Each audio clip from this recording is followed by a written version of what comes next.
There's a lot of weird shit. And yes, and then even other places can put out news that's bad for us. They'll be like, oh, well, we'll put this out there. Sure. Disguised as information. Yeah. But did you see that exploding mic theory? I've heard that theory, but I don't know if that makes sense. I don't know. I've heard people talk about it, but I hadn't looked into it. It looks like he got shot. I don't know if the microphone's going to hit you in the neck.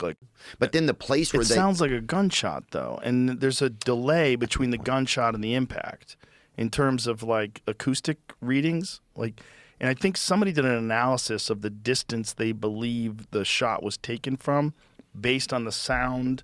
You know, if that is the round that they use, 30-06, based on the sound of the gunshot going off and the amount of time before it impacts them. It's a very small amount of time, but it is measurable. And they think that it might have actually been closer than what they're saying, which is, I think, 100 and something yards. I forget what the exact distance was. What was the exact distance, supposedly? I think it was like 140 yards or something like that. But the weird thing is, like, this whole idea of assembling and disassembling, it doesn't work like that, man. Like, shooting a rifle at 140 yards with a really good scope, if you've shot a bunch of times with a rifle and you can keep your shit together, is not that far of a shot. You can make that shot.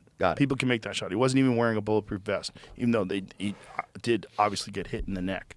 But the thing is, like, if that's the narrative, and I don't know if they're still sticking with the story, but that was what they were saying at first, that he disassembled it and reassembled it.